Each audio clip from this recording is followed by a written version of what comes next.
Assalamualaikum warahmatullahi wabarakatuh.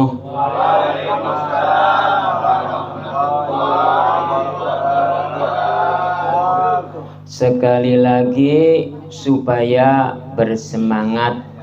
Assalamualaikum warahmatullahi wabarakatuh. Waalaikumsalam warahmatullahi wabarakatuh. Alhamdulillah, sambutan salamnya rada lumayan. Bismillahirrahmanirrahim. Alhamdulillah, alhamdulillahi rabbil alamin, wa bihi nasta'inu ala umurina waddin, wassalatu wassalamun asrafil minal anbiya'i wal mursalin, wa ala alihi wa sahbihi ajmain. Amma ba'du.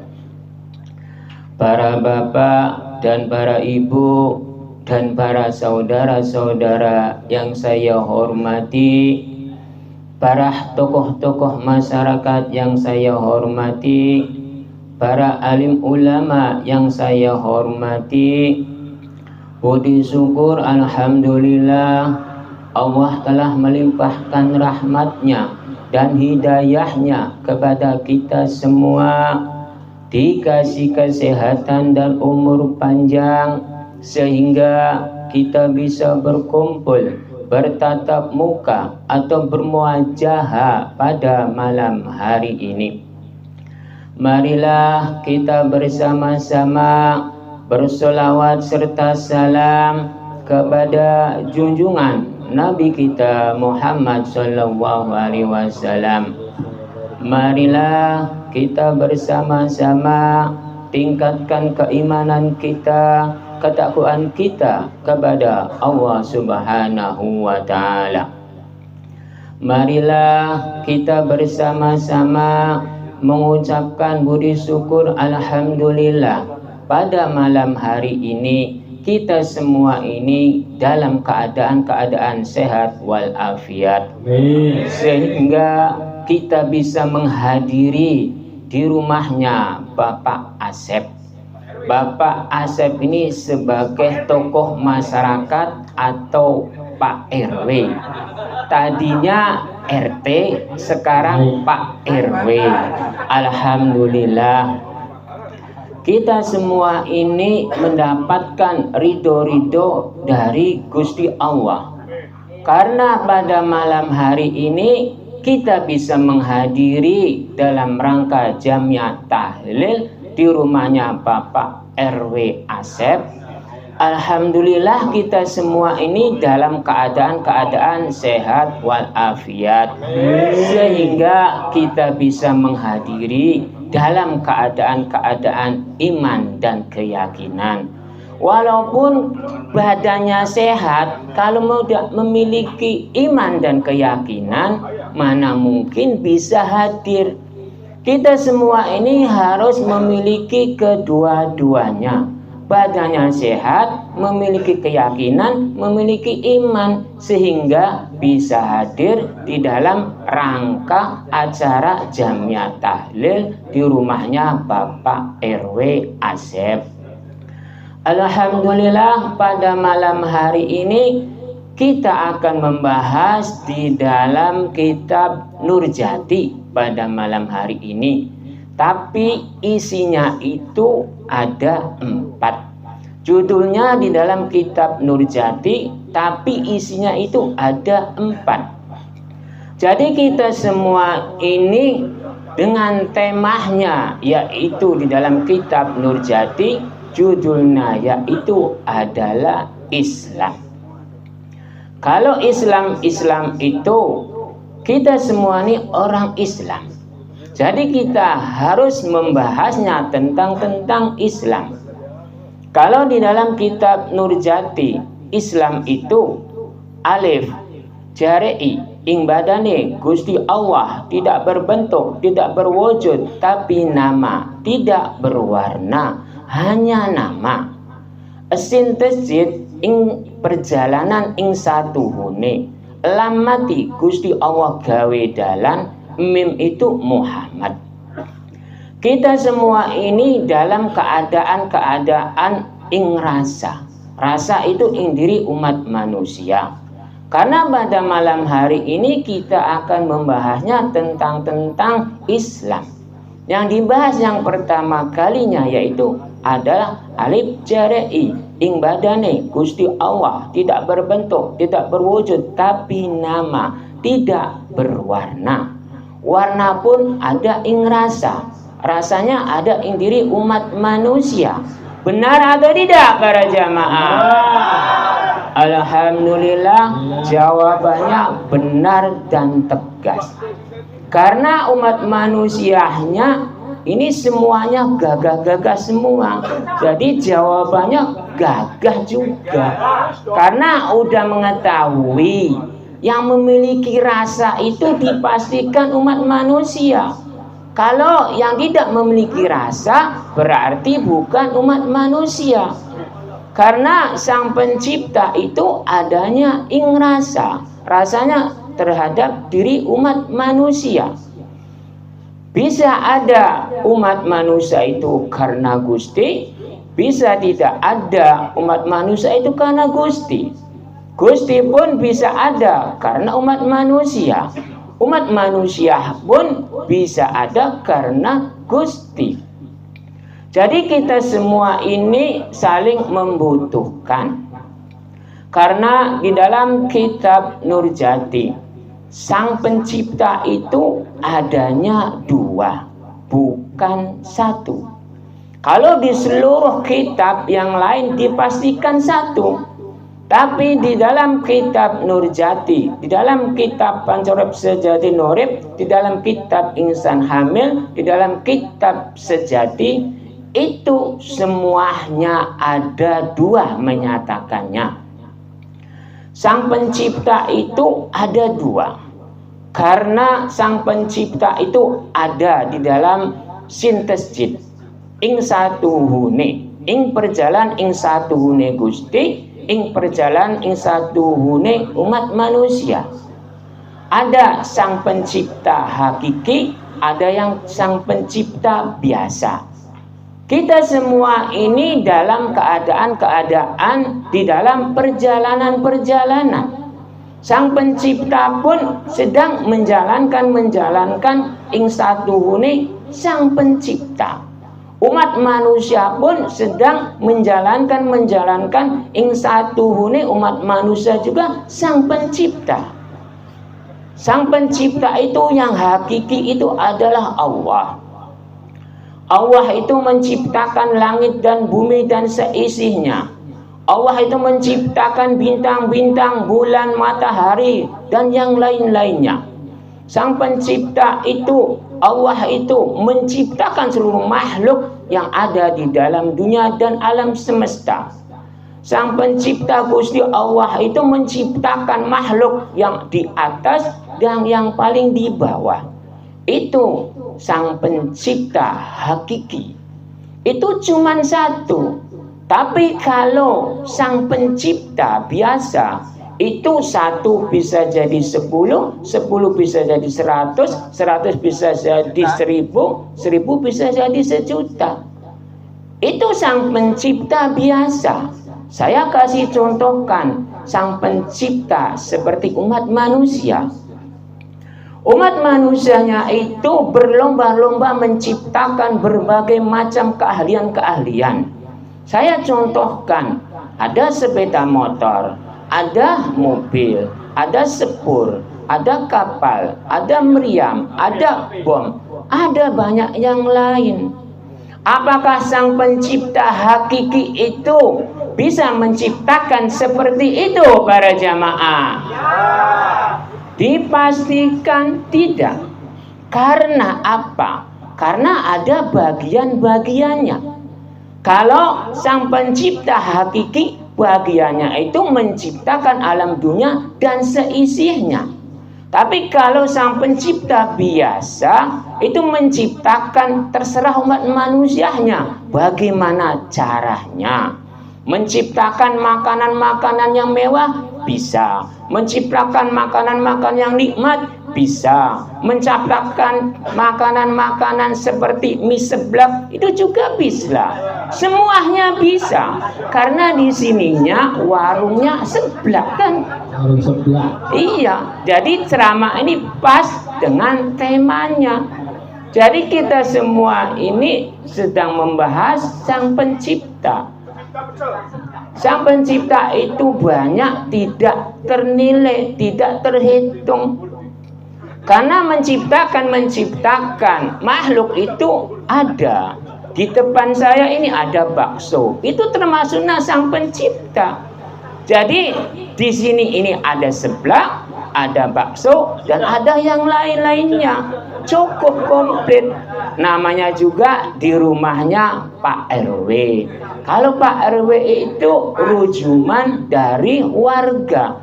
Segala sesuatu usulan-usulan warga dipastikan melalui Pak RT dan Pak RW. Benar tidak para jamaah? Alhamdulillah, Gusti Allah itu menciptakan makhluk di dalam dunia ini bisa jadi Sang Pencipta. Karena Sang Pencipta di dalam dunia ini ada dua. Bisa ada Sang Pencipta itu karena manusia. Bila Sang Pencipta tidak menciptakan manusia, entar Sang Pencipta itu dipastikan tidak ada. Benar atau tidak para jamaah? Kok jawabannya benar terus ya? Jadi saya mau bertanya, Angmul, kalau ibaratnya Sang Pencipta itu bisa ada karena umat manusia, itu karena apa, Angmul? Ya karena membuktikan bahwa Allah bisa menciptakan sesuatu. Oh, jawabannya begitu. Kalau jawaban seperti itu kurang pas dan kurang benar. Jawaban yang paling pas dan benar itu Sang Pencipta menciptakan makhluk, karena kalau tidak menciptakan makhluk entar tidak dinamakan Sang Pencipta. Kalau menciptakan makhluk entar dinamakan Sang Pencipta. Pas dan benar dan betul tidak para jamaah? Dan ini baru yang paling benar. Sedikit lagi. Yang paling komplit itu entar. Yang paling komplit entar. Kalau udah akhir, di dalam akhir pengajian ini, entar komplit. Semuanya ada. Apa yang diinginkan oleh para jamaah, entar yang ditunggu itu dipastikan diada-adakan. Walaupun sekarang belum ada, dipastikan ada. Karena ada Sang Pencipta. Sang Pencipta itu tidak satu, adanya dua. Karena di dalam alif jari ing badane Gusti Allah tidak berbentuk, tidak berwujud, tapi nama, tidak berwarna. Warna itu ada ing rasa, rasa itu ada ing diri umat manusia. Umat manusianya itu di dalam sintesis ing perjalanan ing satuhune umat manusia, ing perjalanan ing satuhune Gusti Allah. Jadi umat manusia dan Sang Pencipta itu berjalan atau tidak para jamaah? Alhamdulillah. Karena Sang Pencipta dan umat manusianya, makhluk umat manusianya itu harus sejajar. Karena umat manusianya bila tidak sejajar dengan Sang Pencipta, entar umat manusianya itu entar jadi apa para jamaah? Jawabannya pasti bingung. Jawabannya pasti nggak ngerti. Karena nggak ngerti itu dipastikan tidak tahu. Kalau dikasih tahu entar mengerti tidak para jamaah? Alhamdulillah. Karena Sang Pencipta atau Gusti Allah dengan manusia itu harus sejajar, harus seiringan, harus bersatu. Bila umat manusia tidak seiringan, tidak bersatu dengan Sang Pencipta, Bila umat manusia tidak ada rasanya, entar umat manusianya itu entar jadi apa para jamaah? Dipastikan mati. Kalau umat manusia bersatu dengan rasa, dipastikan hidup. Nah, kalau hidup itu enak enggak para jamaah? Dipastikan enak. Kita semua ini hidup di dalam dunia ini mencarinya apa para jamaah? Kok jawabannya kalang kabut? Jawabannya ngalor ngidul ngetan ngulon. Jawabannya sebenarnya umat manusia hidup di dalam dunia ini mencarinya apa para jamaah? Alhamdulillah ada yang menjawab mencarinya barokah. Itu yang 100. Karena umat manusia itu di dalam hidup ini semuanya mencarinya barokah. Bukan mencarinya rezeki, bukan mencari yang lain-lainnya. Yang utama umat manusia itu adalah mencarinya barokah. Kalau barokah itu dipastikan nikmat. Ada enggak yang mencarinya rezeki tapi tidak barokah? Ada enggak para jamaah? Alhamdulillah, berarti para jamaah ini tambah pintar, tambah pandai. Itu pun apa para jamaah? Itu pun sedikit demi sedikit dituntun diarahkan supaya paham, lalu agak paham lalu bisa menjawab. Jadi namanya itu apa? Apakah pintar? Apakah tetap angger baik para jamaah? Berarti umat manusia itu tetap angger baik. Karena para jamaah ini tetap angger baik. Tetap angger baik itu bahasa Cirebon dan bahasa nasional. Kalau tetap itu nasional, angger baik itu bahasa Cirebon. Umat manusia ini pada malam hari ini tetap angger baik atau tidak para jamaah? Tetap benar manusia. Siapa yang bilang tidak tetap manusia? Pada malam hari ini semuanya manusia. Karena manusia itu udah dari asal usulnya. Karena semua umat manusia itu dipastikan dari asal usulnya. Karena Nabi kita, Nabi Adam alaihi salam, terciptanya di dalam surgawi itu sebagai makhluk yang paling termulia. Jadi kita ini semuanya tetap angger baik manusia, tidak akan bisa berubah sampai kapanpun kalau tetap manusia. Tapi kalau asma atau panggilan itu berubah-ubah semau umat manusia. Benar atau tidak para jamaah? Karena di dalam lamati Gusti Allah gawe dalan. Gusti Allah telah membuat jalan di dalam alam dunia ini, terserah umat manusianya membuatnya tentang apa, berbuatnya tentang apa. Sang pencipta itu tidak akan melarang, karena sang pencipta itu telah memasrahkan terhadap umat manusia. Berbuat semaumu silakan, tidak akan melarang. Karena udah takdirnya, udah kodratnya umat manusianya itu terserah umat manusianya di dalam dunia ini. Saya kasih contoh. Waktu di alam rahim, umat manusianya itu kang gawe urip iku siapa para jamaah? Lalu udah lahir di dalam dunia ini, yang nguripi itu siapa para jamaah? Berarti kalau di dalam kandungan itu kang gawe urip itu Gusti Allah, kang nguripi itu manusia bila udah lahir. Benar atau tidak para jamaah? Berarti hidup di dalam dunia ini terserah umat manusianya. tidak ada yang larang. Bila umat manusia bilang bahwa saya hidup ini dari Sang Pencipta, segala sesuatu hidup saya tergantung Gusti Allah, berarti penafsiran-penafsiran itu kurang pas dan kurang benar.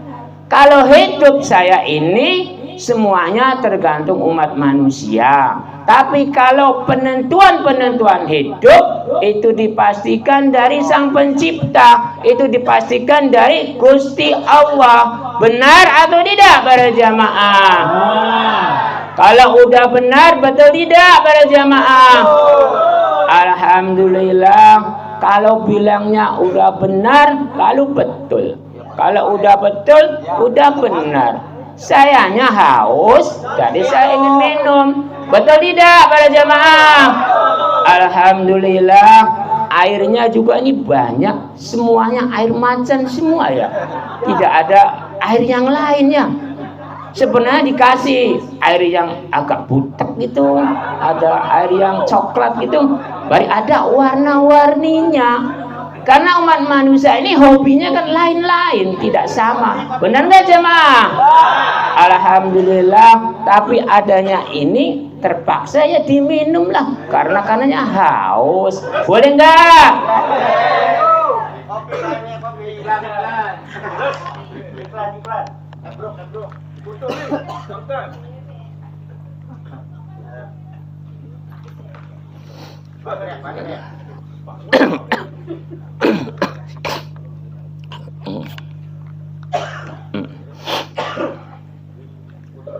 Alhamdulillah, dahaga saya udah reda karena udah meminum air putih. Kalau kata guru saya, yaitu dari Walam Taro, yaitu Kiai Kodir, itu banyunya nama banyu macan. Saya dulunya tidak tahu banyu macan itu banyu apa. Saya penasaran, lalu saya bertanya, kok Kiai ada yang namanya banyu macan? Ada. Contohnya bagaimana? Nih saya contohkan. Nah, lalu Kiai itu minum. Rasanya gak manis. Oh gitu. Jadi air macan itu dari guru saya, dari Walam Taro. Itulah air macan. Alhamdulillah, tadi saya gorokannya kering, lalu saya ingin minum. Alhamdulillah udah diminumin. Lalu saya tenggorokannya udah lega. Lalu dilanjutkan lagi ke lamati Gusti Allah gawe dalan. Dalan umat manusianya itu tergantung umat manusianya, bukan tergantung Gusti Allah jalannya. Bila ada orang yang bilang hidup saya ini tergantung apa kata Gusti Allah, berarti kurang pas. Yang pas itu hidup saya ini tergantung indiri umat manusianya itu masing-masing. Kalau penentuan hidup, penentuan mati, itulah dari Sang Pencipta. Tapi kalau hidup saya ini tergantung sayanya sendiri, tidak ada yang lain.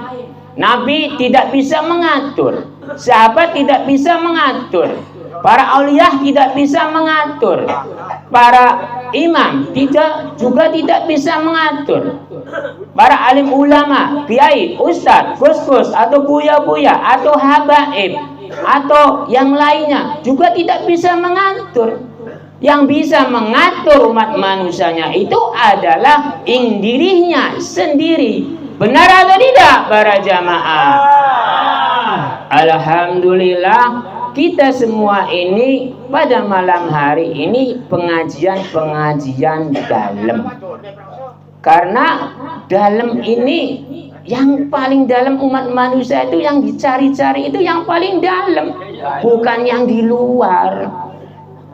Kalau umat manusia itu dipastikan mencarinya yang dalam, bukan yang di luar. Contohnya, seorang lelaki itu barang yang paling dicari-cari itu yang paling dalam, yang paling terumit. Benar enggak para jamaah? Alhamdulillah, karena para jamaahnya kok nggak ada wanitanya. Jadi saya jawab, karena wanita itu memiliki yang paling dalam. Dalamnya itu tidak bisa terhitung seberapa dalamnya. Yang tahu itu dirinya sendiri. Benar atau tidak para jamaah? Alhamdulillah, karena umat manusianya itu semuanya adanya di dalam ing dalem. Karena to itu maknanya ing dalem, to jabar itu maknanya penjelasannya, fe jabar fa maknanya jalur. Kita semua ini menceritakan tentang di dalam penjelasan dalam jalur, bukan padu asal, bukan padu onyel. Saya menceritakan tentang ini, ada kitabnya, ada jalurnya, ada penjelasannya, ada ing dalamnya. Atau itu makna ing dalam, to jabar itu makna penjelasannya, fe jabar makna jalur. Kita semua ini menceritakan di dalam kitab, lalu penjelasannya di dalam kitab, lalu jalurnya di dalam kitab. Kitabnya itu ada di mana para jamaah? Kitabnya itu sebenarnya ada di diri kita ini, namanya kitab sejati. Nah, kitab sejati itu setiap umat manusia itu memiliki semua kitab sejati. Kitab sejati ini kitab yang paling jujur, kitab yang paling tidak bisa dibelok-belokkan, tidak bisa dikanan kirikan. Kalau benar tetap benar, kalau salah tetap salah. Kalau di dalam kitab, contohnya kitab Al-Quran, kitab Al-Quran itu bisa dibelok-belokkan, bisa dikanan kirikan. Kitab Zabur juga bisa dibelok-belokkan, bisa dikanan kirikan.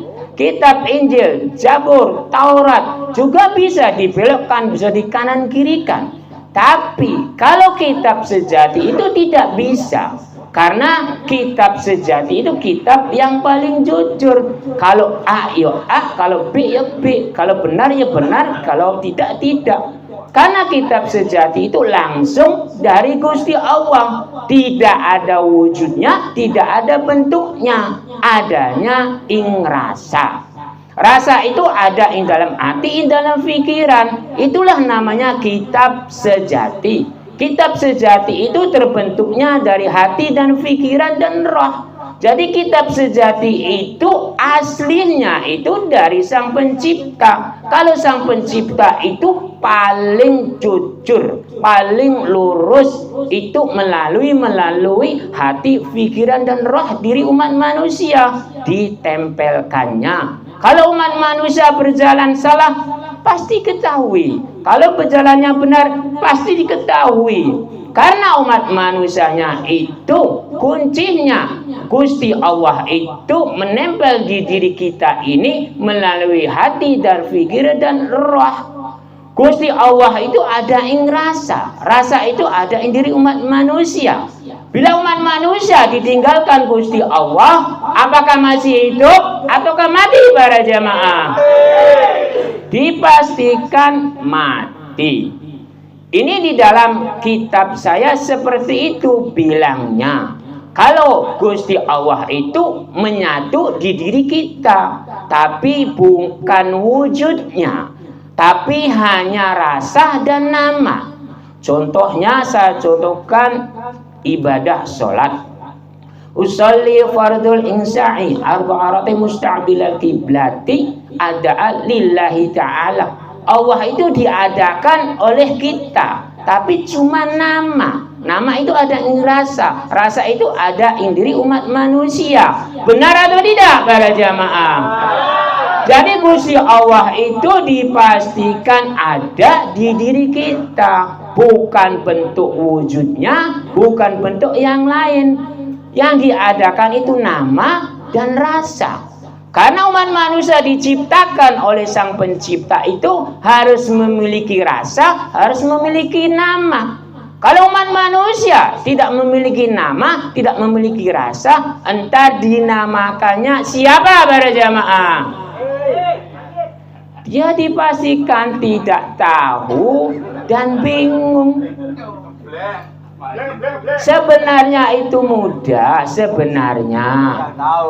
Kalau umat manusia itu bila memiliki rasa, bila memiliki nama, berarti umat manusianya itu udah ajeb, udah benar, udah baik. Kalau baik itu dipastikan benar semua. Kalau umat manusia itu dipastikan memiliki nama dan memiliki rasa. Kalau umat manusia tidak memiliki nama, tidak memiliki rasa, entar bukan namanya manusia lagi. Itu makhluk apa? Nggak tahu saya juga. Karena nggak ada bentuk manusianya, nggak ada rasa manusianya. Jadi saya mau bilang apa? Benar nggak para jamaah? Alhamdulillah, itu terserah Gusti saja. Karena makhluk itu yang lebih tahu, yang mengetahui itu ada Gusti. Umat manusia di dalam dunia ini semuanya ada dua. Semuanya umat manusia itu ada dua. Tentang perjalanan dua. Tentang lingkungan dua. Tentang perjalanan yang lain juga dua. Umat manusia itu perjalanannya kadang baik, kadang tidak. Umat manusia itu kadang gagah, kadang tidak. Tapi pada malam hari ini itu gagah-gagah banget. Karena mau menghadiri di rumahnya Bapak RW, jadi sandangannya itu yang enggak dipakai-pakai lalu dipakai. Ini untuk menghadiri, untuk menghormati Bapak RW. Bapak RW ini aslinya cuma satu, aslinya Bapak RW ini enggak dua, satu. Cuman tergantung panggilannya orang saja. Kalau umat manusianya itu Pak RW itu jadi dua bisa. Tadinya Pak RT lalu Pak RW, tapi orangnya tetap satu, yaitu Bapak Asep. Benar enggak para jamaah? Alhamdulillah. Kita semua ini di dalam lamati Gusti Allah gawe dalan. Kita semua ini di dalam perjalanan. Bulan-bulan yang tadi orang Islam sudah menjalankan ibadah haji. Kita semua ini di dalam ibadah haji itu mengharapkan barokah. Tapi yang tahu tentang barokah itu bukan umat manusia, tapi yang tahu itu adalah Gusti Allah. Tapi kebanyakan orang yang pintar-pintar zaman sekarang bisa tahu tentang barokah yang sedang dilakukan oleh jamaah haji. Bila ziarah haji dari sini ke Mekah, lalu entar diembel-embeli, diiming-imingi mendapatkan surga.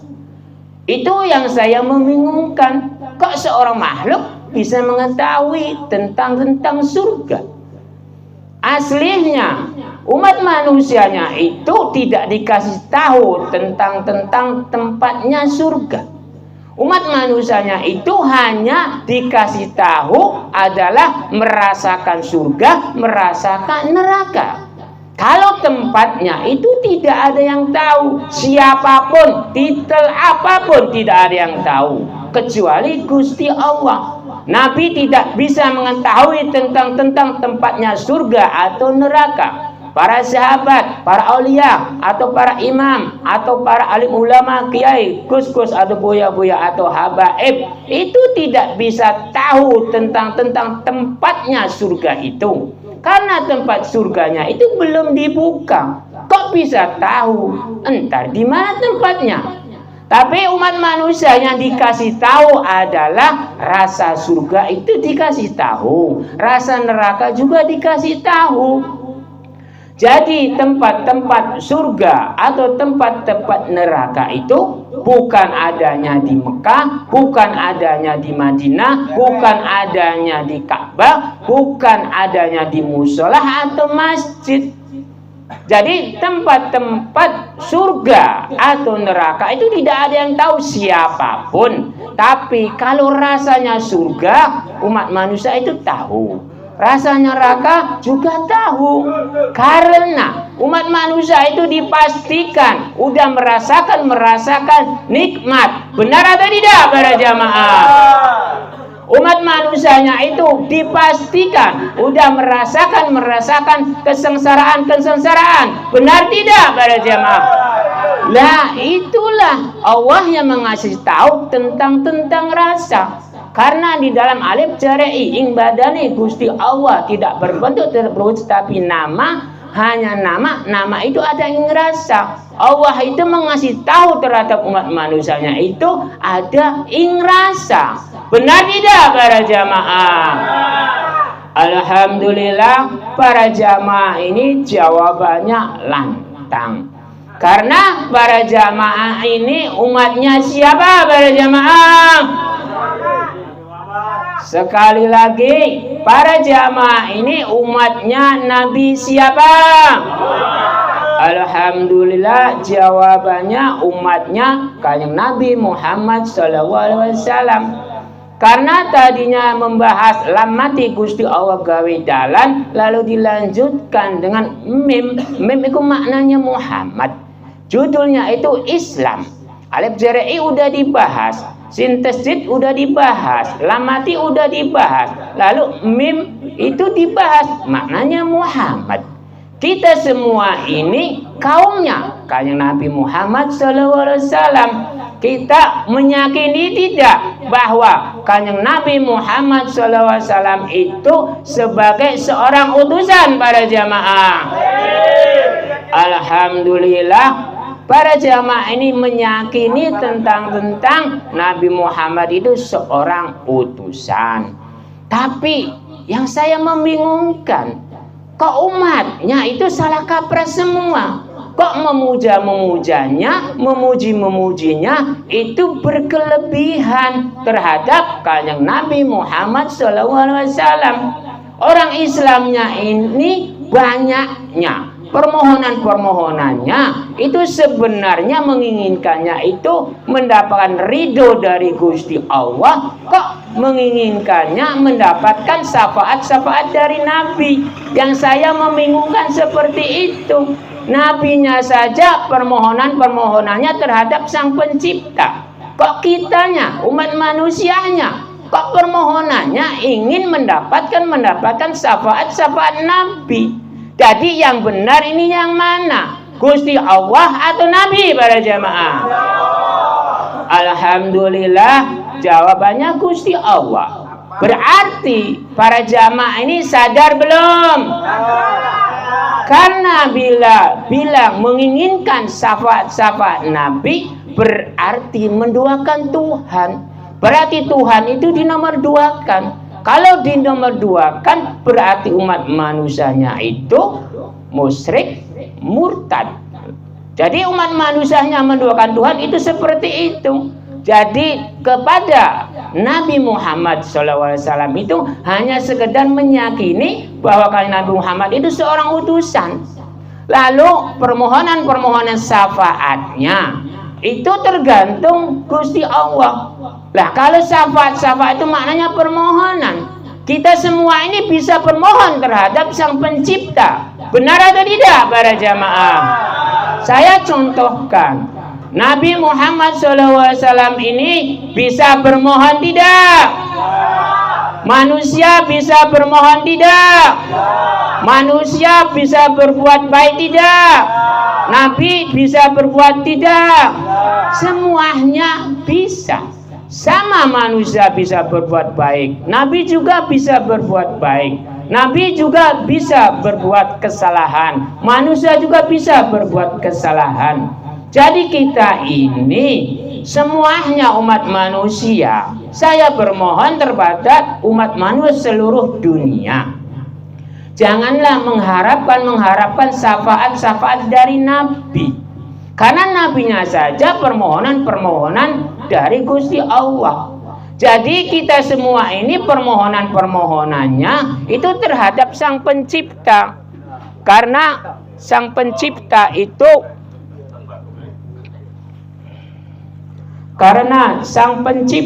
itu adanya di diri kita ini, permohonan di diri kita ini. Jadilah Sang Pencipta ini, permohonan-permohonan kita ini menginginkannya yaitu terhadap Gusti Allah, menginginkannya mendapatkan ridho dari Gusti Allah. Jangan menginginkan syafaat Nabi. Benar atau tidak para jamaah? Jadi saya mau bertanya terhadap para jamaah, baik mana permohonan-permohonannya terhadap syafaat Nabi dan permohonan-permohonannya menginginkan mendapatkan ridho dari Gusti Allah. Jadi milihnya yang mana? Nabi atau ridho Gusti Allah? Alhamdulillah, saya ini meluruskan tentang permohonan. Saya tidak menyalahkan tentang permohonan. Itu terserah umat manusianya. Permohonannya tentang apa silakan, karena itu haknya dia. Entar yang mendapatkan dia, bukan saya. Tapi saya meluruskan yang sebenar-benarnya. Permohonan-permohonan umat manusia di dalam dunia ini, alangkah baiknya itu permohonannya itu menginginkannya ridho dari Gusti Allah. Itu yang paling benar, itu yang paling hakiki. Karena permohonan-permohonan seluruh makhluk itu ada di diri Sang Pencipta. Ntar saya kasih contohkan. Alif jabar aing atasi Gusti. Segala sesuatu yang mengatasi itu adalah Gusti. Urusan hablum minallah atau hablum minanas. Lalu dilanjutkan dengan ainuhin ing satuhun yang pangeran kang berhak. Itu yang menghakiki tentang urusan hablum minallah atau hablum minanas itu adalah Gusti Allah. Lalu dilanjutkan dengan nun jareni ing kekuasaan ing saking Gusti nih. Semuanya yang berkuasa di dalam dunia ini semuanya adalah Gusti Allah. Lalu dilanjutkan dengan nun pasenu ing petunjuk ing saking Gusti nih. Segala sesuatu Gusti Allah telah menunjukkan bahwa sayalah yang menentukan urusan hablum minallah atau hablum minanas itu adalah Gusti Allah. Itu adalah Gusti Allah, tidak ada yang lain. Titel apapun, Nabi tidak bisa, Raja tidak bisa, Presiden tidak bisa, para alim ulama juga tidak bisa, makhluk-makhluk yang lain juga tidak bisa. Benar atau tidak para jamaah? Alhamdulillah, para jamaah ini jawabannya kencang, tapi agak lama karena ceramahnya ini juga udah lama. Jadi kita semua ini di dalam kapaseku maknanya ujung. Jadi kita semua ini pasti ada ujungnya. Awal pasti ada ujungnya. Ini di dalam kap japerka maknanya pembuka, kap jareki maknanya iman, kapaseku maknanya ujung. Udah dibukakan, udah diimani, pasti ada ujungnya. Pada malam hari ini kita semua ini udah mendengarkan tausiah pada malam hari ini di Jamiah Tahlil Bumi Bakti. Kita semua ini jelas menunjukkan bahwa ujung-ujung kita ini pasti ada yang dinantikan. Benar tidak para jamaah? Alhamdulillah. Para jamaah ini mengetahui tentang ujung. Kita semua ini pasti ada ujungnya. Tadinya tidak lapar, lalu lapar. Tadinya haus, lalu haus.